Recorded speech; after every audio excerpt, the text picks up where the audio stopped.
Punjabi historical film बीबी रजनी की launching तकरीब Dubai में मुनक्किद हुई, जिसमें फिल्म की हीरोइन रूपी गिल के अलावा दीगर फनकारों, जर्नैल सिंह और डायरेक्टर फिल्म ने भी शिरकत की। फिल्म में रूपी गिल ने तारीखी बीबी रजनी का किरदार अदा किया है। फिल्म के हवाले से दुबई में मुनक्किदा प्रेस कॉन्फ्रेंस में सहाफियों के सवालात के जवाब देते हुए रूपी गिल और दीगर फनकारों का कहना था कि इस फिल्म में शायकीन को पंजाब के तारीखी किरदार बीबी रजनी को हकीकत के करीब देखने का मौका मिलेगा और शायकीन उस बहादुर खातून की हिम्मत और जुर्रत को पर्दा स्क्रीन पर देखकर भरपूर लुत्फ उठा सकेंगे। आई थिंक डायरेक्टर सब कुछ डिसाइड करता है, बट जर्नैल सर को भी एक जवाब हो मैं तो बेटर दे नहीं, बहुत ਵਧੀਆ ਜਵਾਬ ਦਿੱਤਾ ਕਿਉਂਕਿ ਇਹ ਸਾਡੀ ਕੁੜੀ ਕੋਲ ਲਫ਼ਜ਼ਾਂ ਦੀ ਥੋੜੀ ਜਿਹੀ ਘਾਟ ਹੈ ਕਿਉਂਕਿ ਸਭ ਤੋਂ ਪਹਿਲੀ ਗੱਲ ਇਹ ਹੈ ਕਿ ਰੂਪੀ ਜਿਹੜੀ ਹੈ ਬਾਈ ਬੋਰਨ ਸਰੀ ਤੋਂ ਹੈ, ਕੈਨੇਡਾ ਤੋਂ ਹੈ। ਇਹ ਸਾਡੇ ਲਈ ਬੜੀ ਵੱਡੀ ਗੱਲ ਹੈ ਕਿ ਇੱਕ ਪੰਜਾਬ ਤੋਂ ਬਾਹਰ ਜੰਮੀ ਕੁੜੀ ਨੇ ਉਹ ਕਿਰਦਾਰ ਨਿਭਾਇਆ ਇਹਨਾਂ ਡੂੰਘਾ, ਤੁਹਾਨੂੰ ਲੱਗਣਾ ਹੀ ਨਹੀਂ ਕਿ ਇਹ ਕੁੜੀ ਮਤਲਬ ਕੈਨੇਡਾ ਤੋਂ ਇੱਕ ਇਮੇਜ ਹੈ ਜੋ ਆਪਾਂ ਇਮੇਜਿਨਰੀ ਜੋ ਬੀਬੀ ਰਜਨੀ ਜੀ ਦੀ ਬਣਾਈ ਹੋਈ ਹੈ, ਐਂਡ ਦੈਨ ਵਿਜ਼ੂਅਲੀ ਲੈ ਕੇ ਆਉਣਾ ਐਂਡ ਇੱਕ ਰਿਸਪੌਂਸਿਬਿਲਿਟੀ ਮਹਿਸੂਸ ਹੋਣੀ ਕਿ ਮੈਂ ਇਹ ਨਿਭਾਉਂਗੀ। ਉਹਦਾ ਸਭ ਤੋਂ ਜ਼ਿਆਦਾ ਪ੍ਰੈਸ਼ਰ ਫੀਲ ਹੋ ਰਿਹਾ ਹਜੇ ਤੱਕ, ਜਿੰਨਾ ਚਿਰ ਫਿਲਮ ਨਹੀਂ ਰਿਲੀਜ਼ ਹੁੰਦੀ, ਜਿੰਨਾ ਚਿਰ ਆਡੀਅנס ਦੇਖਦੀ ਨਹੀਂ ਤੇ ਸਾਨੂੰ ਰਿਵਿਊਜ਼ ਨਹੀਂ ਮਿਲਦੇ ਮੈਨੂੰ ਪਰਸਨਲੀ, ਉਹਨਾਂ ਚਿਰ ਪ੍ਰੈਸ਼ਰ ਦਾ ਜੀ ਫੀਲ ਹੋਣਾ ਹੈ 100%। आई थिंक बहुत सारी प्रेपरेशन सर, क्योंकि ये किरदार बहुत अलग है मेरे तो पर्सनली, बहुत ऑफ कोर्स अलग है। तुसी मैं उन्हां वर्गी तां कदे भी नहीं बन सकती, बट हाँ जी एक बोलण दा तरीका, एक ठहराव, एक तुहाडे फेस ते ओह नूर जो उन्हां दे मतलब सन आपां सुनिया है कि ओह रब नाल इन्ने जुड़े होए सीगे ते ओह मैंटली उस स्टेट च जाना end of course oh difficult तां सीगा बहुत ज़्यादा।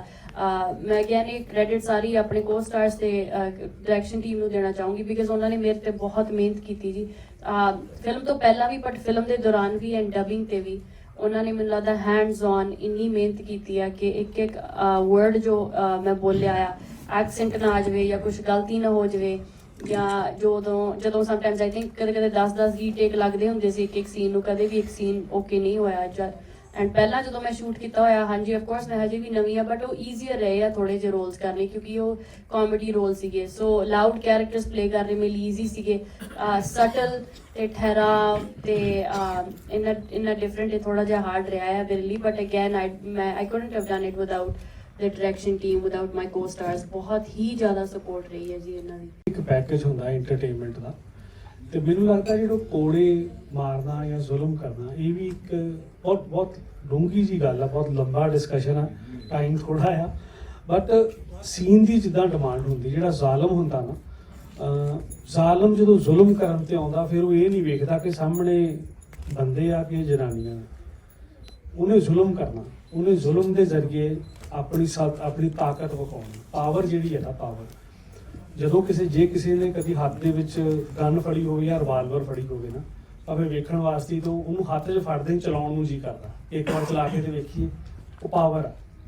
ਸੋ ਜਿਸ ਬਾਦਸ਼ਾਹ ਦੇ ਕੋਲ ਪਾਵਰ ਹੈ ਵੀ ਕਿਸੇ ਨੂੰ ਵੀ ਖਤਮ ਕਰ ਦੇ, ਤਾਂ ਉਹਦੇ ਵਾਸਤੇ ਕੋੜੇ ਬੜੀ ਛੋਟੀ ਚੀਜ਼। ਉਸ ਫਿਲਮ ਦੀ ਉਹ ਬੜੀ ਅਹਿਮ ਸੀਨ ਹੈ, ਤੁਸੀਂ ਵੇਖੋਗੇ ਤੇ ਤੁਸੀਂ ਆਪ ਕਹੋਗੇ ਜੇ ਕੋੜੇ ਨਾ ਵੱਜਦੇ ਤੇ ਸੀਨ ਦਾ ਮਜ਼ਾ ਨਹੀਂ ਸੀ ਆਉਣਾ, ਹੈ ਨਾ। ਇਹ ਇੰਟਰਟੇਨਮੈਂਟ ਦਾ ਪਾਰਟ ਹੈ। ਹਾਂਜੀ, ਸ਼ੁਕਰੀਆ, ਬਹੁਤ ਸ਼ੁਕਰੀਆ। ਥੈਂਕ ਯੂ ਜੀ। ਸਾਨੂੰ ਪਤਾ ਵੀ ਨਹੀਂ ਸੀ, ਲਾਸਟ ਮਿੰਟ ਪਲਾਨ ਸੀਗਾ ਕਿ ਅਸੀਂ ਇੱਥੇ ਆ ਕੇ ਦੇਖਣੀ ਆ, ਸੋ ਸਾਨੂੰ ਬਹੁਤ ਵਧੀਆ ਲੱਗਿਆ ਤੇ ਅਸੀਂ ਇਹੀ ਉਮੀਦ ਕਰਦੇ ਹਾਂ ਕਿ ਸਾਰਿਆਂ ਨੂੰ ਫਿਲਮ ਵਧੀਆ ਲੱਗੀ ਹੋਊਗੀ। ਅਸੀਂ ਪਹਿਲੀ ਵਾਰੀ ਇੱਥੇ ਤੁਹਾਡੇ ਨਾਲ ਹੀ ਦੇਖੀ ਆ, ਸੋ ਬਹੁਤ ਵਧੀਆ ਲੱਗ ਰਿਹਾ ਜੀ। ਅੱਛਾ ਤੁਸੀਂ ਇਹ ਦੱਸੋ ਕਿ ਜਿਹੜਾ ਦੋਵਾਂ ਪੰਜਾਬਾਂ ਦੀ ਗੱਲ ਹੋ ਰਹੀ ਸੀ, ਤੁਸੀਂ ਸਮਝਦੇ ਹੋ ਕਿ ਸਾਡਾ ਲਹਿੰਦਾ ਪੰਜਾਬ ਤੇ ਚੜ੍ਹਦਾ ਪੰਜਾਬ ਜਿਹੜਾ ਇੱਕ ਦੂਸਰੇ ਦੇ ਨਾਲ ਮਿਲ ਕੇ ਤੇ ਇਸ ਪੰਜਾਬੀ ਜ਼ੁਬਾਨ ਨੂੰ, ਇਸ ਧਰਤੀ ਨੂੰ, ਇਸ ਅੱਖਰਾਂ ਨੂੰ ਅਸੀਂ ਇਹਨਾਂ ਨੂੰ ਜਿਹੜਾ ਨਾ ਉਹ ਫਰੋਗ ਦੇ ਸਕਦੇ ਹਾਂ ਇਹਨਾਂ ਨੂੰ ਜੀ 100% ਜੀ। ਆਈ ਥਿੰਕ ਸਾਡੀ ਫਿਲਮਾਂ ਵੀ ਮਤਲਬ ਚੱਲ ਮੇਰਾ ਪੁੱਤ ਹੋ ਗਈ ਤੇ ਹੋਰ ਵੀ ਬਹੁਤ ਪਾਕਿਸਤਾਨੀ ਆਰਟਿਸਟ ਨੇ ਜਿਹੜੇ ਜਿਨ੍ਹਾਂ ਨੂੰ ਅਸੀਂ ਇੰਨਾ ਪਿਆਰ ਕਰਦੇ ਹਾਂ, ਮੈਂ ਖੁਦ ਉਹਨਾਂ ਨੂੰ ਮਿਲੀ ਹਾਂ ਤੇ ਲੱਗਦਾ ਹੀ ਨਹੀਂ ਵੀ ਕੋਈ ਫਰਕ ਹੈਗਾ ਆ, ਸੋ ਨਹੀਂ ਜੀ ਬਹੁਤ ਵਧੀਆ ਗੱਲ ਹੈ। ਅੱਛਾ ਮੈਨੂੰ ਇੱਕ ਚੀਜ਼ ਦੱਸੋ, ਵੂਮਨ ਇੰਪਾਵਰਮੈਂਟ ਪੂਰਾ ਦੁਨੀਆ ਦੇ ਵਿੱਚ ਮੰਨਿਆ ਜਾਂਦਾ ਹੈ, ਮੈਸੇਜ ਔਰਤਾਂ ਦੇ ਹਕੂਕ ਦਾ ਜੀ। ਮੈਂ ਫਿਲਮ ਦੇ ਵਿੱਚ ਪੂਰਾ ਜਿਹਾ ਹੁਣ ਦੇਖਿਆ, ਇੱਕ ਪਾਰਟ ਦੇਖਿਆ, ਫਿਰ ਲੜਕੀਆਂ ਦੀ ਗੱਲ ਹੋ ਰਹੀ ਸੀ, ਕੁੜੀਆਂ ਦੀ ਗੱਲ ਹੋ ਰਹੀ ਸੀ ਜੀ। ਇੱਕ ਸ਼ਾਦੀ ਹੋਈ, ਫਿਰ ਦੂਸਰੀ ਸ਼ਾਦੀ ਸਿਰਫ ਮੁੰਡੇ ਵਾਸਤੇ ਆ ਜੀ। ਇਹਦੇ ਵਿੱਚ ਤੁਸੀਂ ਕੀ ਮੈਸੇਜ ਦੇਣਾ ਚਾਹੁੰਦੇ ਕਿ ਤੁਸੀਂ ਉਹ ਕਰਕੇ ਵਿਖਾਇਆ ਜੋ ਮੁੰਡਾ ਵੀ ਨਹੀਂ ਇੰਨਾ ਕਠਨ ਜਿਹੜਾ ਨਾਂ ਪੈਦਾ ਕਰ ਸਕਦਾ? ਜੀ ਨਹੀਂ, ਆਈ ਥਿੰਕ ਮੈਨੂੰ ਲੱਗਦਾ ਸਿਰਫ ਔਮਨ ਇੰਪਾਵਰਮੈਂਟ ਨਹੀਂ ਜੀ, ਆਈ ਥਿੰਕ ਇਕੁਅਲ ਨੇ ਐਸ ਲੌਂਗ ਐਸ ਆਪਾਂ ਕੁੜੀ ਮੁੰਡੇ ਨੂੰ ਇਕੁਅਲ ਟਰੀਟ ਕਰਦੇ ਆ। ਸਿਰਫ ਮੈਂ ਨਹੀਂ, ਇਦਾਂ ਨਹੀਂ ਕਿ ਸਿਰਫ ਮੈਂ ਹੀ ਕਰ ਸਕਦੀ ਸੀ। ਹਾਂਜੀ, ਜੋ ਬੀਬੀ ਰਜਨੀ ਜੀ ਨੇ ਕੀਤਾ ਉਹ ਕੋਈ ਵੀ ਨਹੀਂ ਕਰ ਸਕਦਾ ਹੈਗਾ, ਬਟ ਹਾਂਜੀ ਜੇ ਕੋਈ ਇਹ ਰੋਲ ਜਾਂ ਕੋਈ ਵੀ ਮੁੰਡਾ ਜਾਂ ਕੋਈ ਵੀ ਹੋਰ ਰੋਲ ਹੋਵੇ ਉਹ ਵੀ ਪਲੇ ਕਰ ਸਕਦਾ ਹੈ ਜੀ। ਮੈਂ ਇਕੁਅਲ ਮੰਨਦੀ, ਇਦਾਂ ਜ਼ਰੂਰੀ ਨਹੀਂ ਹੈ ਵੀ ਇੱਕ ਨੂੰ ਜ਼ਿਆਦਾ ਇੰਪੋਰਟੈਂਸ ਦੇਣੀ ਚਾਹੀਦੀ ਹੈ। ਮੇਰਾ ਮਨ ਤਾਂ ਬਹੁਤ ਹੈ ਜੀ, ਮੈਂ ਜਰਨੈਲ ਸਰ ਨਾਲ ਕਾਫੀ ਗੱਲ ਕਰਦੀ ਹਾਂ ਇਸ ਬਾਰੇ, ਉਹ ਵੀ ਜਾ ਕੇ ਆਏ ਹੋਣੇ ਪਿੱਛੇ ਜੇ ਪਾਕਿਸਤਾਨ। ਸਾਡਾ ਮਨ ਤਾਂ ਬਹੁਤ ਹੀ ਜ਼ਿਆਦਾ, ਮੇਰੇ ਜੋ ਦਾਦਾ ਦਾਦੀ ਆ ਉਹ ਪਾਕਿਸਤਾਨ ਤੋਂ ਹੀ ਨੇ, ਤੇ ਆਈ ਹੋਪ ਕਿ ਜੇ ਮੇਰੀ ਕਿਸਮਤ ਚੰਗੀ ਹੋਊਗੀ ਅਸੀਂ ਜ਼ਰੂਰ ਆਵਾਂਗੇ ਜੀ। ਹਾਂਜੀ, ਪਹਿਲੀ ਗੱਲ ਤਾਂ ਮੁਸ਼ਕਲ ਟੌਪਿਕ ਨਹੀਂ ਸੀਗਾ। ਇਸ ਟੌਪਿਕ ਦੇ ਉੱਤੇ ਤੇ ਅਸੀਂ ਮਤਲਬ ਕਈ ਸਾਲਾਂ ਤੋਂ ਕੰਮ ਕਰਨਾ ਚਾਹੁੰਦੇ ਸੀਗੇ, ਬਟ ਇਹੋ ਜਿਹੀਆਂ ਫਿਲਮਾਂ ਨੂੰ ਹਰ ਪ੍ਰੋਡਕਸ਼ਨ ਹਾਊਸ ਹੱਥ ਨਹੀਂ ਪਾਉਂਦਾ। ਸੋ ਮੈਟ ਫॉर ਫਿਲਮਸ ਪ੍ਰੋਡਕਸ਼ਨ ਹਾਊਸ ਨੇ ਇਹਨੂੰ ਚੂਜ਼ ਜਦੋਂ ਕੀਤਾ, ਤੇ ਮੈਨੂੰ ਲੱਗਦਾ ਕਿ ਸਾਡੇ ਵਾਸਤੇ ਤੇ ਵੀ ਜਿੰਨੇ ਦਿਨ ਸ਼ੂਟਿੰਗ ਉਹਨੇ ਦਿਨ ਦੀਵਾਲੀ ਵਾਲਾ ਕੰਮ ਸੀਗਾ। ਇਹੋ ਜਿਹੇ ਸਬਜੈਕਟਸ ਤੇ ਕੰਮ ਅਸੀਂ ਕਰਨਾ ਚਾਹੁੰਦੇ ਸੀ ਪਰ ਕੋਈ ਕਰਦਾ ਨਹੀਂ ਸੀਗਾ। ਸੋ ਹੁਣ ਕੀਤਾ ਆ, ਉਹਦਾ ਰਿਜ਼ਲਟ ਵੀ ਅਸੀਂ ਵੇਖਿਆ ਆ। ਆਡੀਅנס, ਅਸੀਂ ਪਹਿਲੀ ਵਾਰ ਫਿਲਮ ਇੱਥੇ ਦੇਖੀ ਦੁਬਈ ਦੇ ਵਿੱਚ, ਤੇ ਦਿਲ ਨੂੰ ਸਕੂਨ ਮਿਲਿਆ ਕਿ ਕੱਲ ਪਰਮਾਤਮਾ ਦੀ ਕਿਰਪਾ ਹੋਣੀ ਬਣੀ। ਕਿੰਨੇ ਟਾਈਮ ਵਿੱਚ ਇਸ ਫਿਲਮ ਨੂੰ ਤੁਸੀਂ ਜਿਹੜਾ ਨਾ ਫਿਲਮ ਬੰਦ ਕੀਤਾ ਜੀ, ਮੁਕੰਮਲ ਕੀਤਾ? ਦੇਖੋ ਜੀ, ਫਿਲਮ ਦੇ ਜੇ ਰਿਸਰਚ ਵਰਕ ਦੀ ਗੱਲ ਕਰੀਏ ਤਾਂ ਮੇਰੇ ਖਿਆਲ ਸਾਲ 1.5 ਸਾਲ 2 ਸਾਲ ਤੇ ਪਹਿਲਾਂ ਰਿਸਰਚ ਟੀਮ ਨੇ ਰਿਸਰਚ ਉੱਪਰ ਹੀ ਲਾਏ ਆ ਵੀ ਕਰੈਕਟਰ ਹਿਸਟੋਰੀਕਲ ਸੀਗੇ, ਕੋਈ ਛੇੜਖਾਨੀ ਨਹੀਂ ਸੀ ਹੋ ਸਕਦੀ ਉਹਨਾਂ ਦੇ ਨਾਲ, ਹਨਾ। ਸੋ ਉਸ ਤੋਂ ਬਾਅਦ ਸ਼ੂਟਿੰਗ ਜਿਹੜੀ ਆ ਉਹ ਵੀ ਮੇਰੇ ਖਿਆਲ 3 ਮਹੀਨੇ ਸ਼ੂਟਿੰਗ ਚੱਲੀ ਹੈ ਫਿਲਮ ਦੀ।